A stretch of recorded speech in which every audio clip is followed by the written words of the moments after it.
사도신경 신앙 고백함으로 주의로 좀 예배드리겠습니다. 전능하사 천지를 만드신 하나님 아버지를 내가 믿사오며 그 아들 우리 주 예수 그리스도를 믿사오니 이는 성령으로 잉태하사 동정녀 마리아에게 나시고 본디오 빌라도에게 고난을 받으사 십자가에 못 박혀 죽으시고 장사한 지 4일 만에 죽은 자 가운데서 다시 살아나시며 하늘에 오르사 전능하신 하나님 우편에 앉아 계시다가 저리로서 산자와 죽은 자를 심판하러 오시리라.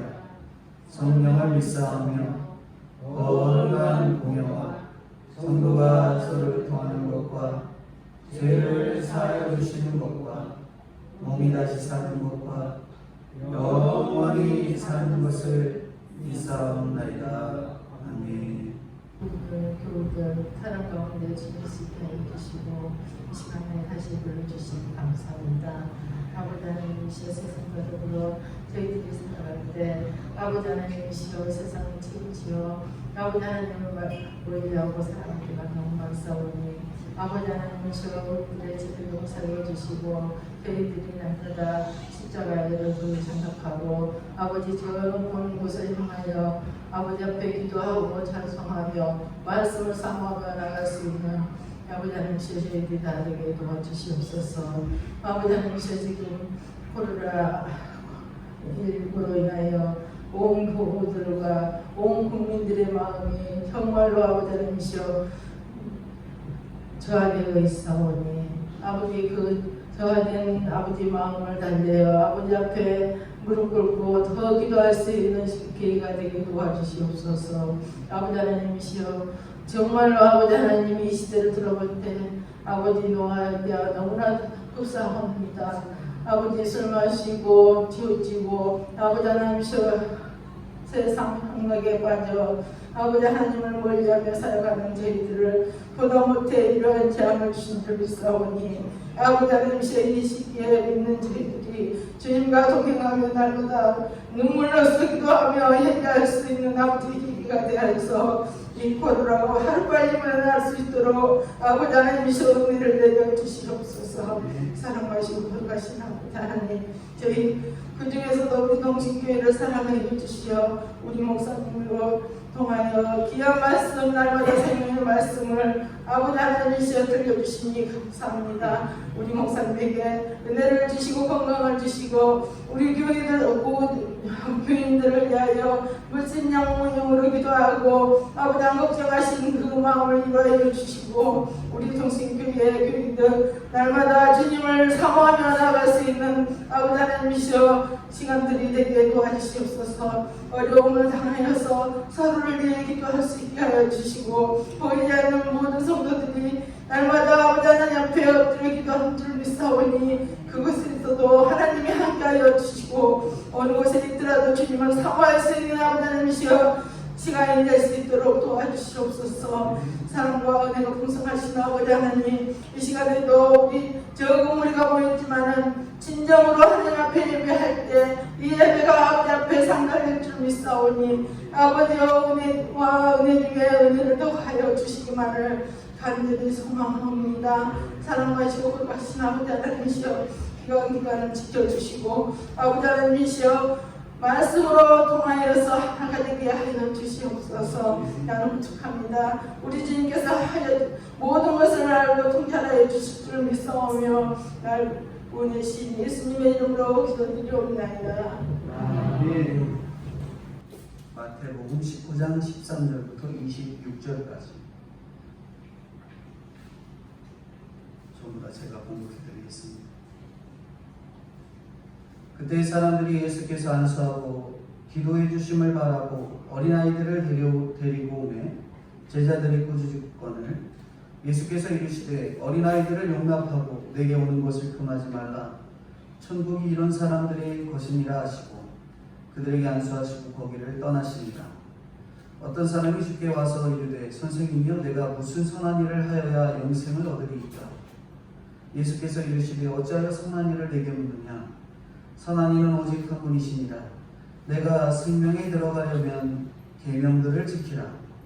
이르되 어느 계명이오니까 예수께서 이르시되 살인하지 말라, 간음하지 말라, 도둑질하지 말라, 거짓 증언하지 말라, 내 부모를 공경하라, 내 이웃을 내 자신과 같이 사랑하라 하신 것이니라. 그 청년이 이르되 이 모든 것을 내가 지켰사온데 아직도 무엇이 부족하니까? 예수께서 이르시되 내가 온전하고자 할진대 가서 내 소유를 팔아 가난한 자들에게 주라.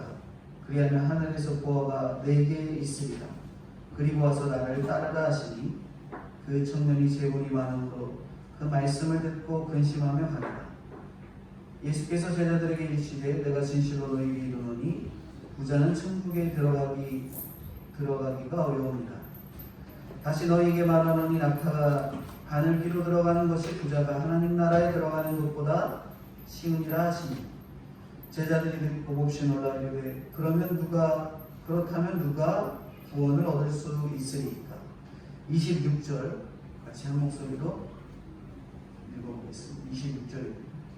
예수께서 그들을 보시고 이르시되 사람으로는 할 수 없으나 하나님으로서는 다 하실 수 있느니라.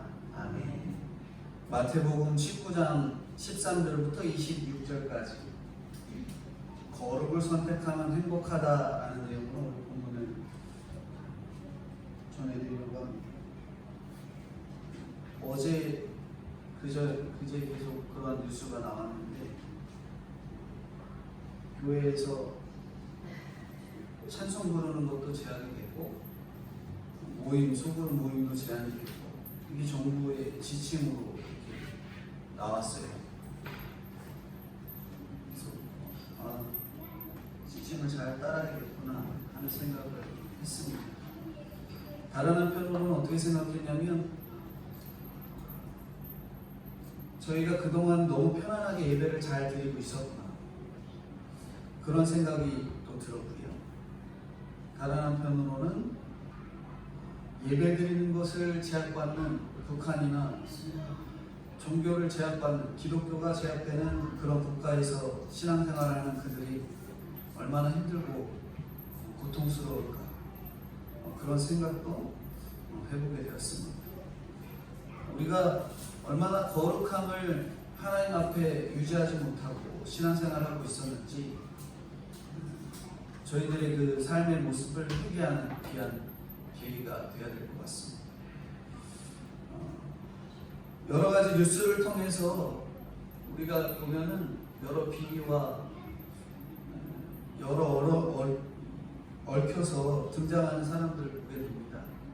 그런 사람들 보면은 대부분 지식이 있고 갖출 거 다 갖춘 세상적으로 말하면 엘리트라고 하는 사람들이지요. 그들을 보면서 돈과 학벌이 있어도 사회적 지위가 있다고 할지라도 정말 그들이 행복한 사람일까 하는 의문이 생기잖아요. 그러면 우리가 오늘 본문을 통해서 진짜 참 행복을 누가 얻을 수 있는가 하는 생각들을 해보는 본문이라 할 수 있습니다. 첫 번째로 어떤 사람이 진짜 행복한가? 첫 번째는 오늘 본문에서도 쭉 읽었지만 13절부터 15절에 등장하는 어린아이와 같은 자가 참 행복을 얻는다는 거죠. 13절인데요. 제가 읽어드립니다. 그때 사람들이 예수께 안수하고 기도해 주심을 바라고 어린아이들을 데리고 오매 제자들이 꾸짖거늘. 저희가 지난주에 온전하고 성숙해서 결혼한 부부가 거의 없다고 말씀드렸죠. 아예 없을 겁니다. 거룩하고 온전하고 성숙한 부부가 어디 있겠어요. 하나님은 결혼을 통해서 우리를 거룩하게 하신다 그렇게 말씀을 전해드렸잖아요. 그렇기 때문에 결혼의 목적이 행복이 아니라 거룩이라고 말씀을 전해드렸습니다. 근데 이런 불완전한 부부를 완전하게 완성시키는 데에 가장 좋은 통로가 뭐냐면 자녀예요. 자녀.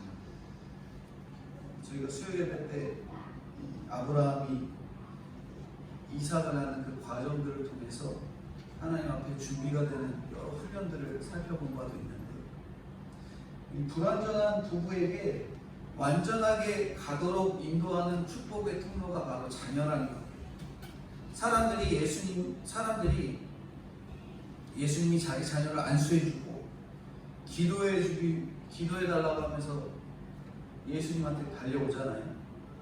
하지만 잘난 아이를 꼭 안수받게 하고 싶어서 오는 경우가 많을까요? 드물까요? 내 안에 있는 영재 있고 뛰어나고 성경 읽어도 알아도 척척 듣고, 그런데 예수님이 지나가고 있어요. 내 아이는 이미 잘 알고 뭐 말씀만 해도 알아서 척척 듣는데 굳이 예수님한테 가서 기도해달라고 얘기할 필요가 없네 하면서 부모가 예수님 찾아가는 경우가 드물다라는 거예요. 아이들 생각해보면은 애들이 뭐 수많은 잘못들을 하지요. 하지만 아이의 잘못에도 결국 못 듣는 사람이 누구예요? 부모잖아요. 부모의 마음이 바로 아이들이 수많은 실수를 범해도 안아주고 감싸주고 또 토닥여주고, 그게 부모의 마음입니다. 어린아이는 무시를 당해도 조금만 지나면 또 웃어요. 웃어 넘깁니다. 하나님의 통치는 초대이고 부름인데 아이들은 순식간에 또 마음이 변해서 혼나더라도 마음이 변해서 다시 부모에게 가서 안깁니다. 주님께 이런 응답을 우리 어린아이와 같은 신령들은 그렇게 응답을 해요. 저희가 그동안 신앙생활 해왔는데, 하나님 저 왜 신앙생활 이렇게 몇십 년 동안 해왔는데 왜 이런 환경을 하나님 변하게 하지 않으십니까? 하면서 계속 불평한 어린아이와 같지 않은 마음을 갖고 나가면은 주님께서 누구야 일로 와라 부르실 때 바로 응답을 못하는 거예요. 왜냐하면 그동안 투덜투덜 거렸으니 주님이 하시는 그 부름에 응답이 쉽게 오겠어요? 근데 어린아이와 같은 마음을 가진 사람들은 금방 혼나도 마음이 금방 온순해지고 부모에게 금방 뛰어가서 안기는 것처럼 주님의 부르심에 또 빠르게 응답을 하게 되는 겁니다.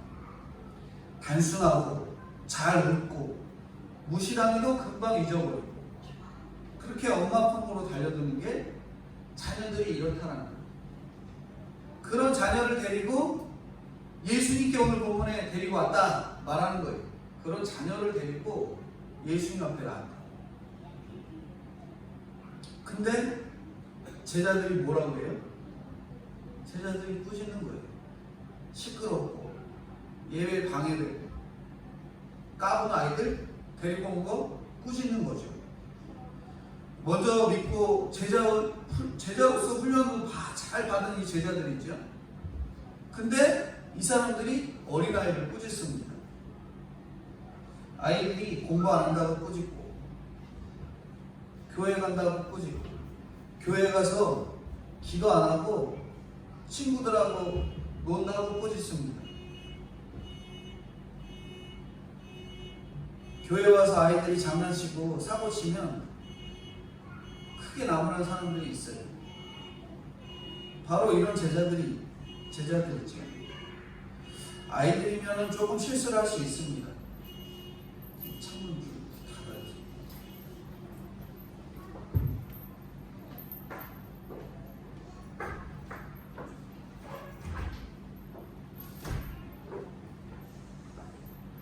이 교회 와서 아이들 장난치고 사고 치면은 그렇게 나무라는 분들이 있는데, 종종 바로 그게 제자들과 같은 경우가 있습니다. 아이들이라면 실수를 할 수 있는 거예요. 물론 교회 안에서 나쁜 일도 일어나는 경우가 있습니다. 그래도 악하고 음란한 세상보다 건전하고 안전한 교회에 있는 게 제일 안전한 거 아니겠어요? 교회에 있는 게 제일 안전한 것 같습니다. 그래서 다행인 건 교회 안에서의 사건이고 여러 가지가 있음에 교회 안에서 일어나는 것은 말씀을 듣고 회개할 기회가 있음에 우리가 또 감사할 수 있어야 됩니다. 그게 바로 교회에 있는, 교회의 울타리 안에 있는 저희들이라는 거예요.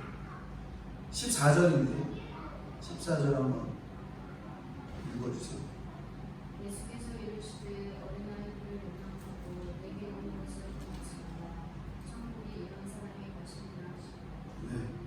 주님께서 이 약한 세상에서 우리를 건지시기 위해 오셨다고 말씀합니다. 교회에 오면 궁극적으로 악한 세상에서 빠져나오게 된다는 거 우리가 믿으셔야 돼요. 한 번도 내가 하나님의 사람이었구나. 내가 그동안 한 주 동안 세상에 있었지만 내가 주일날 와서 말씀을 들으니 내가 주님의 사람이었고 하나님의 성도로 부름을 받은 자녀였음을 상고하는 그런 기회이기 때문에 우리가 이 말씀을 보면 기도를 하면 떠올리는 거죠. 어린 시절 교회에서 노는 것보다 이 아름다운 추억이 없다 이렇게 생각이 듭니다. 좀 어렸을 때 기억이 저희 유언만 할 때 성탄절 때 같아요. 교회 앞에 여기 앞 성명들이 많이 앉아 계셨을 때 그냥 앞으로 왔다 갔다 이렇게 뛰어다녔던 그런 기억이 있더라고요. 강대상도 뭐 오르락거리고 교회 건물도 망가뜨리기도 하지만 교회에서의 좋은 추억은 결국에 장성한 후에도 영향을 끼치는 거예요. 근데 어린아이라고 다 천국 가는 게 아닙니다. 예수님이 안수하심을 바라보고 오는 아이들이 천국 가는 거예요. 그냥 어렸을 때 다 교회 나왔다고 다 천국 가는 게 아니에요. 점점 자라면서 말씀을 듣고 깨닫고 장성하면서 나아가서 예수님이 믿어지고 구원자임을 깨닫게 되고 진짜 주님께서 그 머리에 성령을 통해 안수하심을 바라보는 아이들이 이제 진짜 천국에 가게 되는 거죠. 15절입니다. 15절 작게 같이 한 목소리 읽겠습니다. 그들에게 안수하시고 거기를 떠나십니다. 나의 공로와 자격으로 제자들처럼 무시하고 금하는 것들이 우리 안에 무엇인가 생각해 보셔야 됩니다. 우리가 친절하지 못하고 내 태도의 거칠애와 위압감 이런 것들이 느껴진다면 우리가 아이들을 막는 거예요. 교양은 있어 보이는데 아이들이 그 사람에게 말을 편하게 할 수 없다면 그 사람은 이미 아이들을 금하게 되는 것입니다. 어린 아이뿐만 아니라 나보다 뭐 세상적인 학벌이나 신분이나 신분은 요즘은 아예 없죠. 하지만 우리가 사람이 생각하는 그 수준 있잖아요. 그런 내가 생각하는 그런 수준 낮은 사람이 나에게 다가오기 어렵다면 내가 어떤 사람이에요? 바로 오늘 본문에 나오는 딱 그 제자들이에요. 제가 신앙생활하면서 교회에 나왔는데 나는 요 정도 학벌을 갖고 있고 지식을 갖고 있는 사람이다라는 그런 후광을 자꾸 막 비치면 다른 사람들이 쉽게 다가가겠어요? 다가가기가 어렵다는 거죠. 다가가기가 어렵다면 바로 그런 제자들이라는 거예요. 날마다 기도하고 주님께 어린아이를 데려가는 것보다 더 큰 축복은 없는 거죠.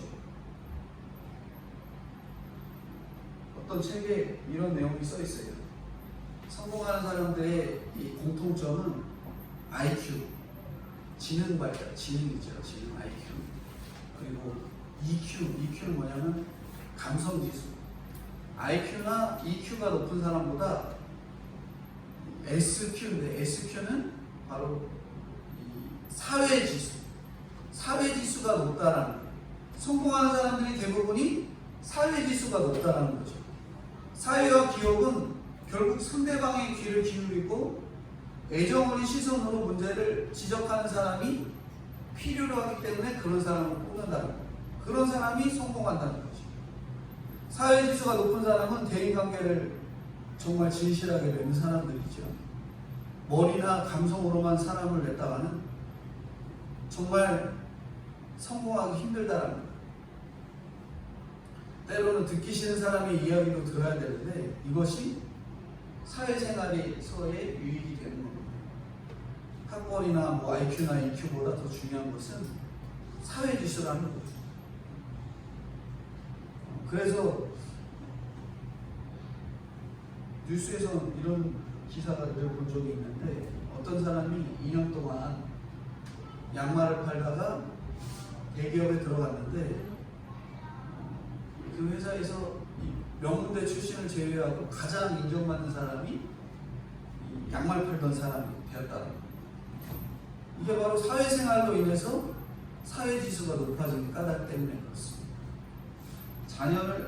자녀를 예배에 데려오고 성경을 읽히고 교회 나왔더니 이상한 애, 괜찮은 애, 좋은 애, 나쁜 애 다 있잖아요. 종류별로 다 있습니다. 종류라고 표현하고 있는데 다양한 아이들이 교회에 나오죠. 근데 그런 아이들과 함께 말씀 안에서 어우러지는 것, 그것이 바로 이 사회지수를 높이는 제일 좋은 훈련이 되는 거죠. 그 자녀를 예배에 데려오고 성경을 읽히고 이상한 아이들과 잘 지내게 하는 것이 오늘날 우리에게 성도가 축복의 통로라는 걸 믿음의 부모로서 자녀들에게 잘 보여줘야 됩니다. 부모가 오히려 부모로서 온전하게 지내지 못하고 이혼을 하거나 가난하다나 공부를 못한다 하면서 그 아이랑 놀지 말아라. 그러면 자녀의 앞날은 정말 암담한 거예요. 그런 아이일수록 더 축복하고 차별하지 말아야 됩니다. 마가복음에는 제자들이 아이들을 꾸짖으니까 예수님께서 그 제자들한테 어떤 마음을 여겼다고 말씀하냐면 분이 여겼다 이렇게 말씀하세요. 아이를 주께 데려오는 것이 축복이고 주님께서 기뻐하시는 일인데 오히려 그들을 무시하고 꾸짖는다면 우리도 예수님처럼 분해야 되는 거예요. 주님께 데려오는 일을 막고 방해하고 꾸짖고 한다는 것은 우리가 하나님 앞에 이 올바른 역할을 감당하지 못하는 것이기 때문에 분해야 되는 거죠. 예수 믿으면서 자녀 교육에 대한 생각이 달라지지 않는다면 문제가 있는 겁니다. 우리가 진짜 애통하고 안타까워야 할 것은 내 자녀가 예배 늦을까봐, 내 자녀가 말씀을 안 볼까봐, 정말 친구를 차별하고 애통하고 안타까워해야 되는 거죠. 근데 뭐 때문에 안타까워요? 내 자녀를 보니까 공부도 더럽게 안 할 것 같고, 내 자녀 보니까 아무것도 안 할 것 같고, 근심 걱정할까봐, 좋은 대학에 들어가지 못할까봐, 교회 가도 그만, 안 가도 그만하면은 정말 그게 안 나가는 거예요. 미래를 장담하기가 어렵습니다. 그 안에 예수님이 들어와야 된다라는 것을 부모로서 늘 기도하시면서 매달리셔야 돼요. 그래서 최고의 부모는 자녀를 주님께 데려오는 거다. 이게 최고의 부모인 거죠. 내 죄를 볼 줄 알아야 용납할 수 있는 것입니다. 내가 죄를 알아야지 내 자녀를 죄를 깨닫게 하고 말씀이 보이게 하는 교회로 인도할 수 있는 거예요. 첫 번째가 바로 그렇게 어린아이와 같은 자가 바로 행복하다. 그래서 어린아이와 같은 자를 행복하게 여기시는 주님이시기 때문에 우리의 그 마음이 늘 차별하거나 편견하거나 제자들과 같은 마음이 아니도록 끊임없이 말씀 안에 잘 세워져 나가야 됩니다.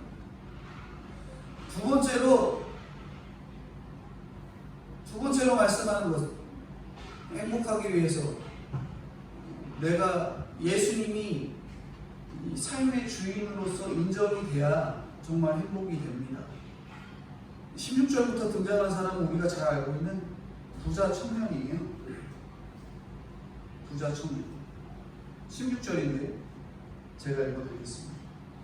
어떤 사람이 주께 와서 이르되 선생이여 내가 무슨 선한 일을 하여야 영생을 얻으리까?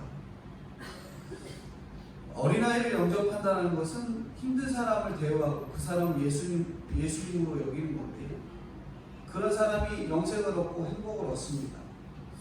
가르쳐 주셨는데도 우리는 그 내용을 나와 생각하고 주님께 무슨 선한 일을 해야 하느냐 엉뚱한 질문을 하는 거죠.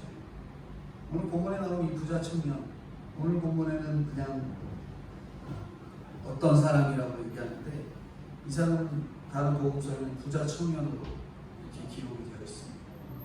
사내들인 공연으로서 착실하게 율법도 준수하고 바리새인들이 예수님을 죽이려고 할 때 공개된 자리에서 예수님 앞에 달려와 꿇어앉는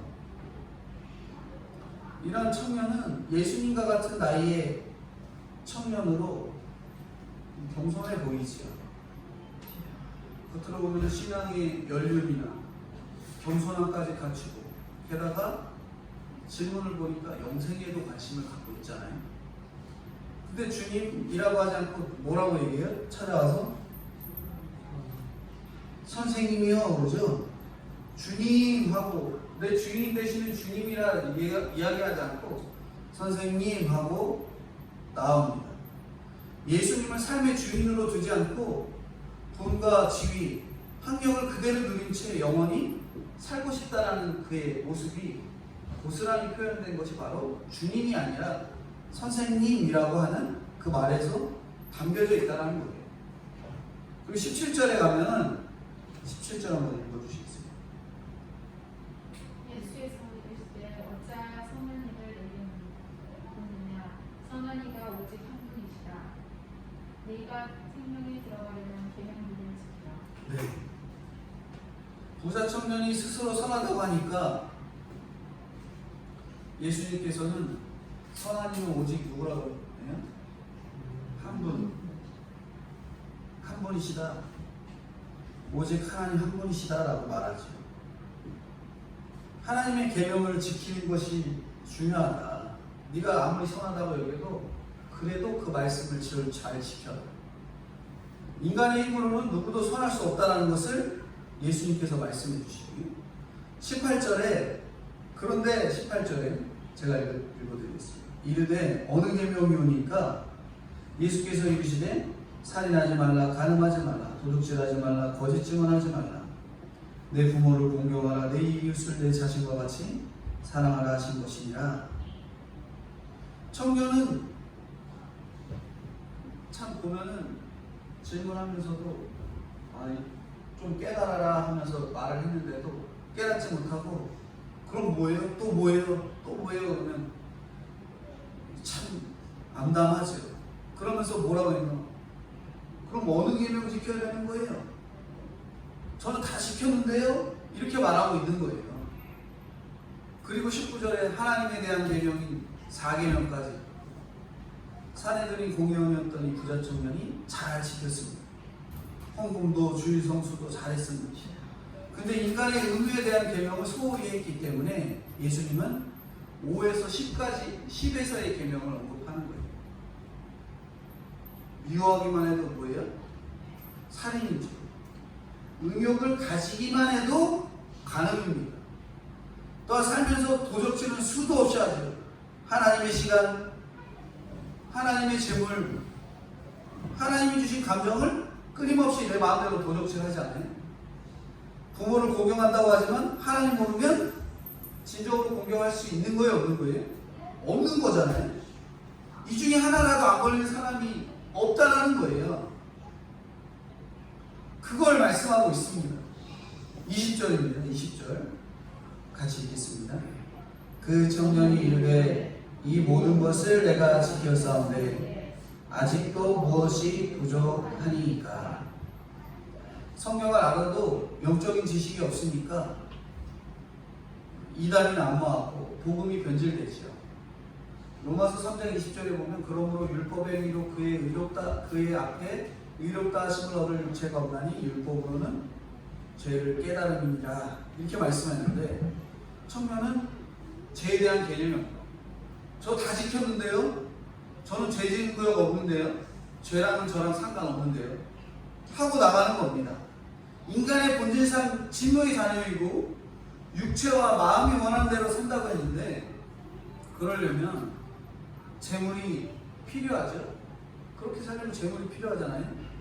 계명 다 지켰는데 지켰다는 것 그 자체가 나는 재물이 우상입니다 라고 말하는 것과 같다는 거예요. 당연히 제 1계명을 어긴 거죠. 하나님과 돈을 동시에 섬겼습니다. 하나님 외에 다른 신을 섬기지 말라고 제 1계명을 어긴 거예요. 제일 중요한 것 어기고도 자기 혼자는 전 다 지켰는데요 하고 있으니 제일 불쌍한 사람이에요. 죄에 대한 감각이 없습니다. 오늘날 우리들이 죄에 대한 감각이 참 없는 것 같아요.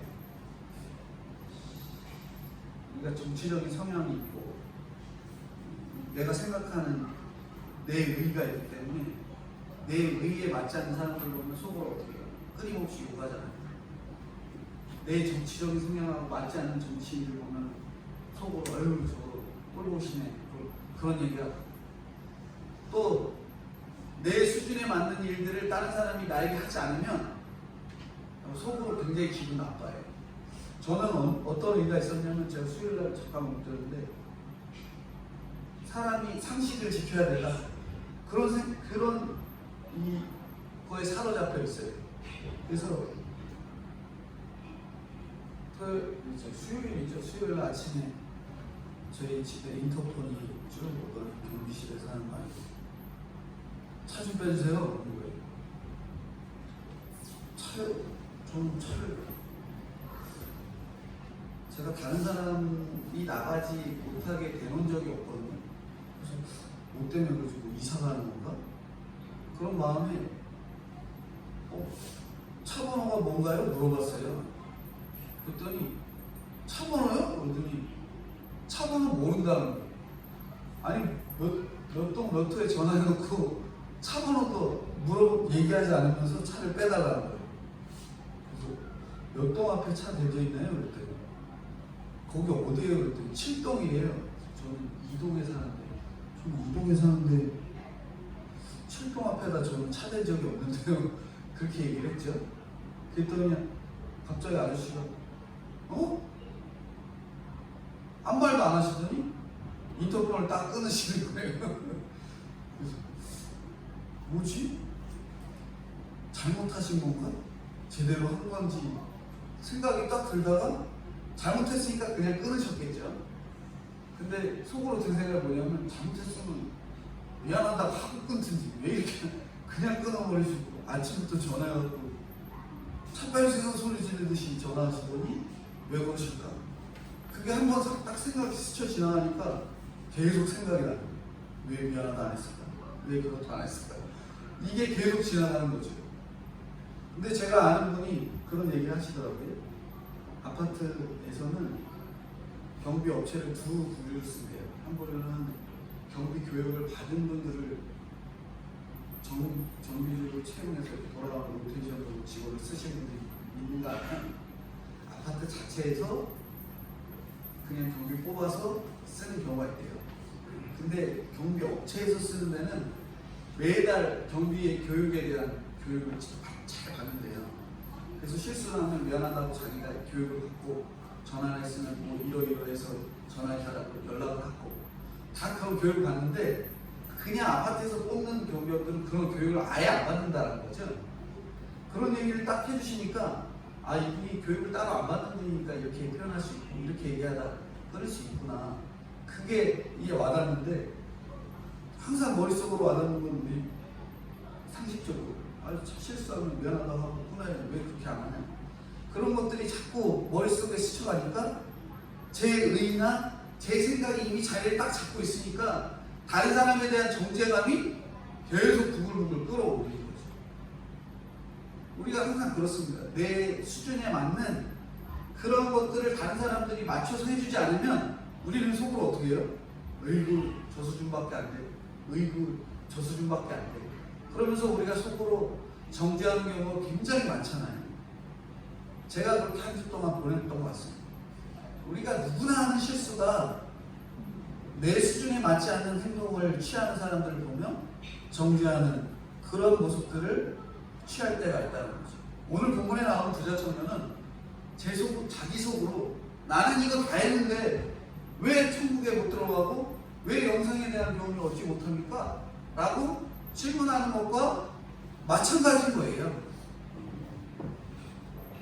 우리가 흔히 지식을 자랑하고 경험을 자랑하는데 말씀 묵상을 자랑하고 순종을 자랑해야 하는 경우가 더 많다는, 제가 말씀 잘 드렸는데, 우리가 지식을 자랑하고 경험을 자랑하는 경우가 많이 있습니다.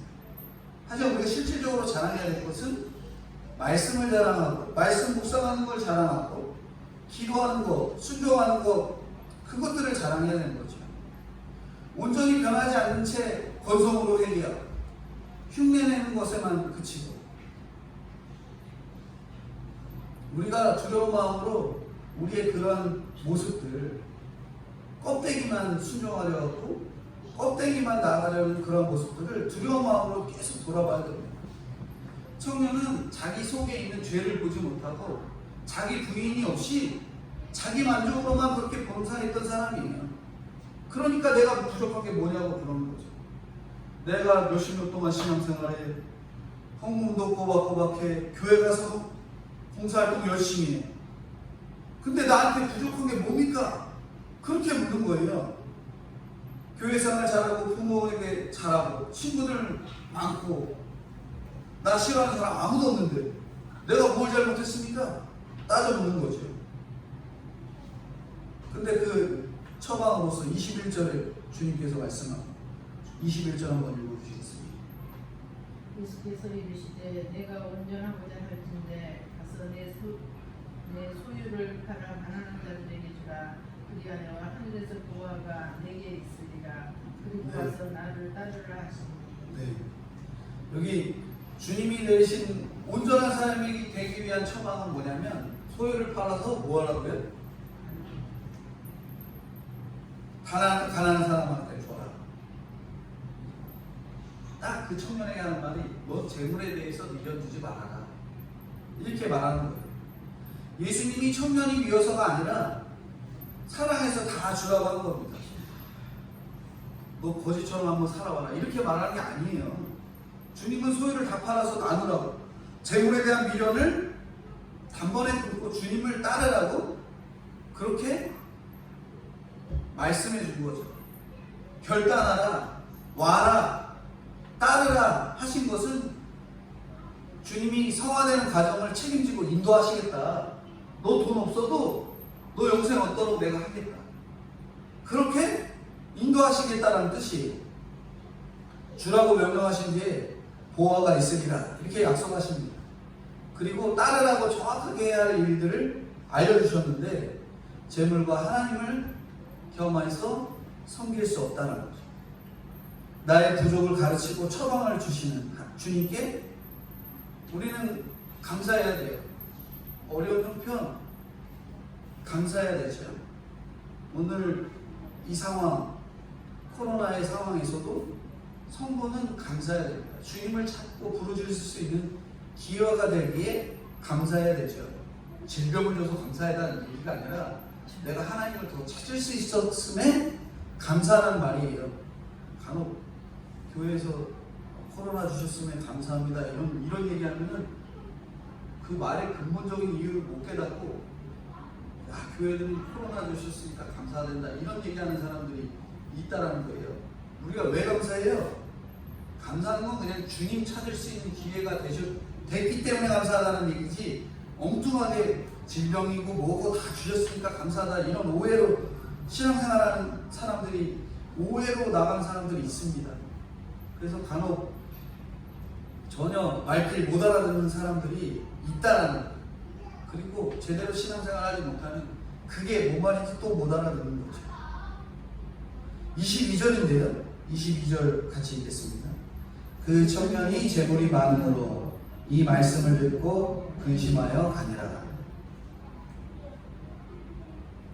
예수님이 주고 따르라 하실 때에 재물에 대한 신뢰를 버리고 하나님을 더 신뢰해라. 너 물질 신뢰했지? 너는 그 물질 신뢰하는 거 내려놓고 이제 하나님 신뢰해라 하고 말씀하면 돌아서야 되는데 그게 쉬워요? 그게 어렵죠. 청년은 그동안 재물이 최고의 목표를 여겨왔기 때문에 재물이 걸림돌이 되니까 그러지 못한 겁니다. 재물이 없었다면 쉽게 쫓았을 거죠. 예수님께 달려와서 무릎 꿇는 열심만큼 청년을 따라갈 자가 없었지만 청년은 말씀이 좋다고 왔다가 말씀 듣고 더 근심하면서 가는 겁니다. 이게 바로 경건의 모양은 있지만 능력은 없는 거예요. 경건의 모양은 있지만 능력은 없는 거예요. 큰 재물을 가지고 심히 슬퍼할 수밖에 없습니다. 이렇듯이 삶에서 큰 부요가 오늘날 근심이 될 수 있어요. 그렇기 때문에 재물을 하나님과 이웃을 위해서 우리가 끊임없이 사용하셔야 돼요. 내 것으로 여기지 않고 주님의 일을 위해, 한 사람을 위해 쓰는 노력들이 우리가 필요하죠. 큰 부자인 청년은 돈이 있어서 계명을 지킬 수 있었지만 반면 하나님 없이 돈으로 할 수 있다라는 교만이 있었던 겁니다. 돈을 넘어서는 참되고 영원한 것을 찾지 못했던 거죠. 돈을 넘어서는 것이 굉장히 어려운 것 같습니다. 부자 청년도 그렇지만 가난한 사람도 돈을 넘어서는 게 제일 어려운 거예요. 그래서 성경에서 왜 굳이 부자 청년이라고 강조하는지 아세요? 사람이 제일 넘기 어려운 게 물질이기 때문에 이 성경에서 부자 청년이 굳이 나오는 이유도 우리가 쉽게 넘지 못하는 것이 물질이기 때문에 그렇게 성경에서는 여러 번 말씀해 주고 있는 것입니다. 뒤에 가면 뭐라고 얘기해요? 부자가 오늘 본문에 뭐라고 합니까? 24절 한번 읽어주시겠어요? 다시 너희에게 말하노니 낙타가 바늘귀로 들어가는 것이 부자가 하나님의 나라에 들어가는 것보다 쉬우니라 하시니. 네. 이게 이 말씀이에요. 부자가 하늘나라에 들어가는 것이 하늘나라에 들어가는 것보다 낙타가 바늘귀 들어가는 게 더 쉽다. 여기 23절, 24절 말씀 보고 우리가 그럼 내가 부자가 되면 안 되겠다. 이런 말로 받아들이면 안 됩니다. 천국에 가는 길에 가장 방해되는 길이 재물이라는 걸 인식하라는 거예요. 인식. 깨달은 거죠. 세상이 작고 사소한 것에 충성해서 돈을 벌었는데 그게 우상이 되는 겁니다. 재물 욕심은 육신의 정욕, 안목의 정욕, 이생의 자랑과 연결이 되는 거예요. 문자적으로 율법 지키니까 하나님의 영적 메시지, 하나님의 말씀이 듣기지가 않는 거죠. 부자는 천국에 들어가기 어렵다. 몇천억이 있어도 하나님의 것을 알고 인생의 주인인 하나님으로 둔 사람은 청년, 오늘 본문에 나온 청년과 같은 부자가 아니라는 거예요. 목적이나 의식이나 나의 주인이 하나님으로 이미 알고 있다면 몇천억이 몇 조가 있어도 그 사람이 이미 구원받은 사람인 거죠. 몇만 원 있어도 내 것으로 아는 사람이 부자인 거예요. 오늘 본문에 나오는 부자입니다. 몇만 원 있어도 내 거로 아는 사람. 학벌과 지위도 하나님의 것이 아닌 내 것으로 여기면 결국 부자와 같은 거예요. 지식과 능력을 내 것으로 알고 만족을 추구하는 부자는 천국에 들어갈 수 없다는 거예요. 돈을 좋아하는 청년은 말씀이 들리지 않기 때문에 나는 다 지키는 교양이 있어도 예수님을 떠나고 말씀을 떠나고 주님을 떠났던 겁니다. 마지막 세 번째로 행복하기 위해서는 거룩해야 된다고 말씀합니다. 지난주에도 결혼에 대해서 결혼의 목적이 행복이 아니고 거룩이라고 말씀드렸잖아요. 세 번째는 거룩해야 행복하다라고 말씀하고 있습니다. 내 자녀가 오늘 본문에 나오는 이 같은 부자, 청년 만나서 결혼한다면 무슨 생각하시겠어요? 땡잡은 애가 아닙니다. 쪽박 찼네, 쪽박 찼네. 내 자녀가 부자와 결혼을 해도 예수 믿지 않으면 쪽박 찬 거예요. 우리가 그런 생각을 갖고 늘 신앙생활을 하면 얘가 좀 힘들고 어려운 사람하고 결혼을 해도 예수님 믿고 알콩달콩 사는 것이 진정한 이 삶의 목적을 갖고 있는 자녀임을 깨닫게 되는 것임을 우리가 아셔야 돼요. 부자 청년은 결국 주님을 떠납니다. 만약 이 같은 부자 청년과 결혼하면 제가 말씀드렸잖아요. 불신결혼이에요. 불신결혼. 행복을 선택하면 고통이지만 거룩을 선택하면 영적인 행복이 오는 겁니다. 마지막 25절, 26절입니다. 같이 읽겠습니다. 제자들이 듣고 몹시 놀라 이르되 그렇다면 누가 구원을 얻을 수 있으리까? 예수께서 그들을 보시며 이르시되 사람으로는 할 수 없으나 하나님으로서는 다 하실 수 있느니라. 제자들이 말하는 거죠. 그런 사람이 천국에 못 간다면 도대체 누가 가느냐? 주님은 사람은 할 수 없으나 하나님은 하실 수 있다. 이렇게 말씀합니다. 어떤 사람도 행복을 줄 수 없습니다. 육신적인 행함으로는 구원을 얻을 수 없는 거죠. 뭐 잠깐 행복할 수는 있어요. 하지만 시간이 지나면 그거 갖다 행복하다라고 말할 수 없는 거죠. 나를 위해 죽으신 예수님을 믿을 때 구원이 이루는 거죠. 인생의 행복은 다른 것이 아닙니다. 돈과 지위도 좋은 직업도 아니라는 거죠. 어린아이처럼 예수님께 가는 것이 진짜 행복입니다. 근데 부자 청년처럼 자기 죄를 모르면 안 되고요. 자기 죄를 알아야 천국을 소망할 수 있는 거예요. 이게 핵심입니다. 부자 청년 저 율법 다 지키고 할 거 다 했습니다. 자기 죄를 전혀 모르니까 결국에는 영생에 대해서 깨닫지 못하는 거예요. 그러니까 물질에 더 목적이 되고 근심이 되고 예수님 따라오니까 못 따라가는 겁니다. 우리가 내 죄를 알면 이 시발점이 중요해요. 처음 시작점이에요. 내 죄를 깨달으면 점점 더 생각이 변화가 되는 거예요. 물질이 중요한 것, 지금은 물질이 참 크잖아요. 물질이 중요한 거, 그거 어떻게 깹니까? 그걸 깨기 위해서는 처음 시작점이 뭐냐면 나는 죄인이구나. 내가 할 수 없구나. 이것부터 시작해서 신앙생활을 꾸준히 해낼 때 물질도 중요한 게 아니구나까지 나아가게 되는 겁니다. 그러니까 오늘 본문에서 핵심이 뭐냐면 부자 청년이 나와도 그가 근본적으로 죄를 깨닫지 못했다. 그러니까 자기 죄를 알아야 진정한 거룩으로 나아갈 수 있는 계기가 된다는 것을 우리가 잘 알고 나아가야 됩니다. 그러니까 주님께 모든 것을 우리가 내어놓을 때, 나는 죄인입니다라는 것을 믿음으로 고백하고 내어놓을 때 하나님은 우리의 모든 행복, 육적인 행복, 영적인 행복, 모든 면에서 행복을 주님께서 책임져 주시는 것이죠. 오늘 말씀의 결론인데 누가 참 행복을 얻는가? 어린아이와 같은 자, 예수님께 안수받기 위해 낮고 낮은 마음으로 나아가는 사람. 예수님을 믿는다고 해도 우리가 해결되지 않는 부분들이 여러 가지가 있잖아요. 돈과 출세에 대한 가치관이 변하지 않으면 세상의 중독에서 끊어내지 못합니다. 여러 가지 중독이 있잖아요. 물질에 대한 중독, 도박에 대한 중독, 술에 대한 중독, 음란에 대한 중독, 여러 가지 중독에서 끊지 못합니다. 마음의 문제를 해결하지 못하는 거예요. 죽어도 해결하지 못하는 죄를 끌어안게 되는 거죠. 그래서 나는 죽어도 이 죄를 해결하지 못하는구나. 한심하고 절망하는 게 아니죠. 그게 아니라 주님은 내 죄에 대해서 마음 아파하는 것을 귀히 여기시기 때문에 내 힘으로는 끊을 수 없다는 것을 주님 앞에 날마다 인정해야 되는 거예요. 그게 내 죄를 보는 겁니다. 날마다 인정하는 거예요.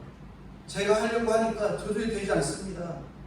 그러면서 말씀 보고 그렇게 나아가도록 힘을 쓰겠습니다. 날마다 믿음으로 고백하고 스스로 죄인이라고 고백하는 사람보다 더 아름다운 사람이 없다라는 거죠. 주님은 그런 자를 영접해 주십니다. 나의 어린아이같이 미성숙함, 내 죄에 대해 아파하는 것이 내 옆에 어린아이를 영접하는 태도이고요. 그런 사람이 참 행복을 얻는 것입니다.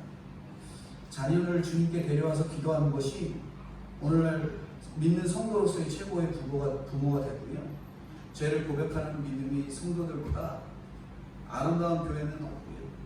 그런 부부, 그런 가족, 그런 교회, 내 죄를 하나님 앞에 늘마다 시인하고 나는 잘난 게 없다는 것을 인정하는 저와 성도님들이 되어야 될 것들을 말씀해주고 있습니다.